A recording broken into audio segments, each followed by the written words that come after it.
au cadre du ministère de l'Intérieur, du Développement communautaire et de la sécurité publique, Mesdames, Messieurs le directeur de l'ALENA, Mesdames, Messieurs les cadres de la mairie de Bujumbura, Mesdames et Messieurs les enseignants formateurs à l'ENA, Mesdames et Messieurs les journalistes, distingués participants, Mesdames et Messieurs, tout protocole observé, bonjour.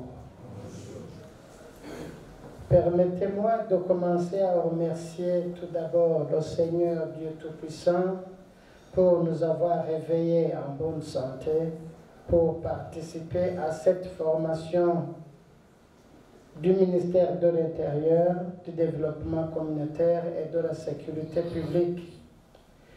Permettez-moi, distingués invités, d'exprimer ma profonde gratitude et mes sentiments de remerciement, en premier lieu au gouvernement du Burundi qui ne cesse de s'investir dans le renforcement des capacités des cadres de l'État dans les domaines clés de l'administration publique burundaise.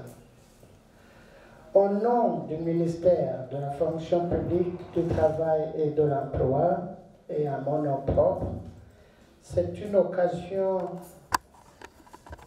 à l'immense joie et un réel plaisir pour le lancement de cet atelier de formation sur le renforcement des capacités par nos propres ressources humaines, faites des experts enseignants formateurs à l'École nationale d'administration ENA. Mes sincères remerciements s'adressent également au Programme des Nations Unies pour le développement PNUD, qui soutient continuellement les missions du ministère de la fonction publique, du travail et de l'emploi, à travers son appui financier et technique aux différents projets, dont celui de l'amélioration de l'accès aux services administratifs et judiciaires au droit, PASD en sigle. Je tiens également cette occasion pour exprimer mes vifs remerciements aux cadres et cadres désignés par le ministère de l'Intérieur, du Développement communautaire et de la sécurité publique pour avoir accepté de participer à ces séances de formation, de renforcement des capacités ou l'échange d'expériences entre les enseignants formateurs et vous-même contribuera sans nul doute aux avantages mutuellement bénéfiques pour toutes les parties. Enfin, le ministère de la fonction publique, du travail et de l'emploi remercie vivement la direction générale de l'ENA pour le leadership et le courage de toujours mettre en avant les missions lui assignées de renforcement des capacités des cadres, des institutions burundaises, en particulier via les résultats des recherches de ces enseignants formateurs, ce qui se traduit par la préparation des modules répondant aux attentes des bénéficiaires selon les missions de leurs institutions d'origine. Mesdames, Messieurs, distingués invités, la vision du PND Burundi 2018-2027 est, je cite, une nation solidaire, démocratique et prospère à travers une transformation structurelle de l'économie nationale pour la mettre sur une nouvelle trajectoire de forte croissance en réduisant profondément les inégalités sociales et la pauvreté rurale tant bien qu'urbaine.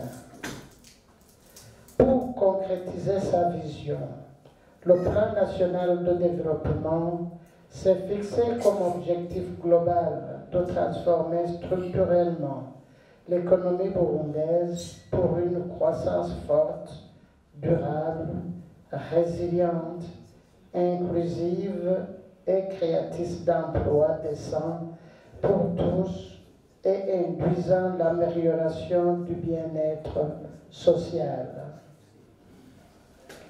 Parmi les 11 piliers du PND burundais 2018-2027, le capital humain occupe une position prioritaire. À ce sujet, il est écrit un effort continu et soutenu d'information, d'éducation et de formation sur au moins 2 générations sera nécessaire afin de pouvoir infléchir fondamentalement les routes de tendance comportementale qui constituent des contraintes majeures à la transformation économique et sociale.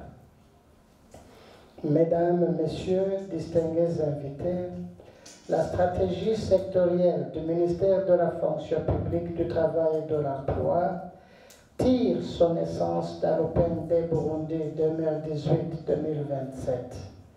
Elle va contribuer à la mise en œuvre des missions assignées au ministère conformément au décret SAMBA 083 du 12 octobre 2020 portant mission, organisation et fonctionnement du ministère de la fonction publique, du travail et de l'emploi.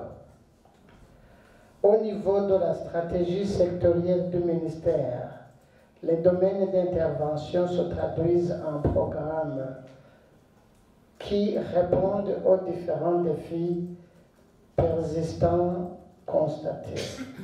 Ces défis sont essentiellement 1. La mise en œuvre effective de la politique salariale à tous les niveaux. 2. L'éradication de différentes formes d'inégalité au sein de l'administration publique. 3. L'élimination des actes de corruption chez les fonctionnaires et les agents publics. 4. La poursuite de la modernisation de la fonction publique. 5. Le renforcement des capacités des administrations publiques. Et enfin, l'amélioration de la gouvernance dans le monde du travail et sur le marché du travail. En vue de s'aligner sur la stratégie sectorielle du ministère de la fonction publique, du travail et de l'emploi, l'ENA, avec l'appui financier du Programme des Nations Unies pour le développement, organise cette formation à l'endroit des hauts cadres de la primature, à l'endroit des hauts cadres du ministère de l'Intérieur, du développement communautaire et de la sécurité publique pour renforcer leurs compétences en vue de la promotion du développement durable pour parvenir à un bien-être économique et social de la population burundaise. En effet, le décret SAMBA 151 du 11 juin 2021 portant organisation et fonctionnement de l'ENA, en son article 22, précise que l'ENA mettra en place un programme d'orientation destiné à aider les nouveaux responsables nommés par le décret à se familiariser avec les responsabilités de leadership et de management et les procédures de délégation des tâches. Dans le cadre de cette formation, les modules suivants issus de l'enquête sur les besoins en administration vous permettront de vous renforcer en double point, petit a, l'élaboration et la vulgarisation des indicateurs de gouvernance locale, petit b, l'optimisation du rendement d'une commune, petit c, l'éthique et la gouvernance locale, petit d, procédure et administration financière des communes, suivant planification du développement communal, l'élaboration des projets de développement communautaire et enfin la gestion des ressources humaines de la commune. Pour terminer, j'encourage la direction de l'ENA d'aller toujours de l'avant dans l'organisation de la formation continue afin de contribuer davantage à la qualité des prestations des cadres et agents de l'administration publique dans divers domaines de l'administration publique. C'est sur ces mots que je déclare ouvert l'atelier de formation organisé par l'École normale d'administration et je vous en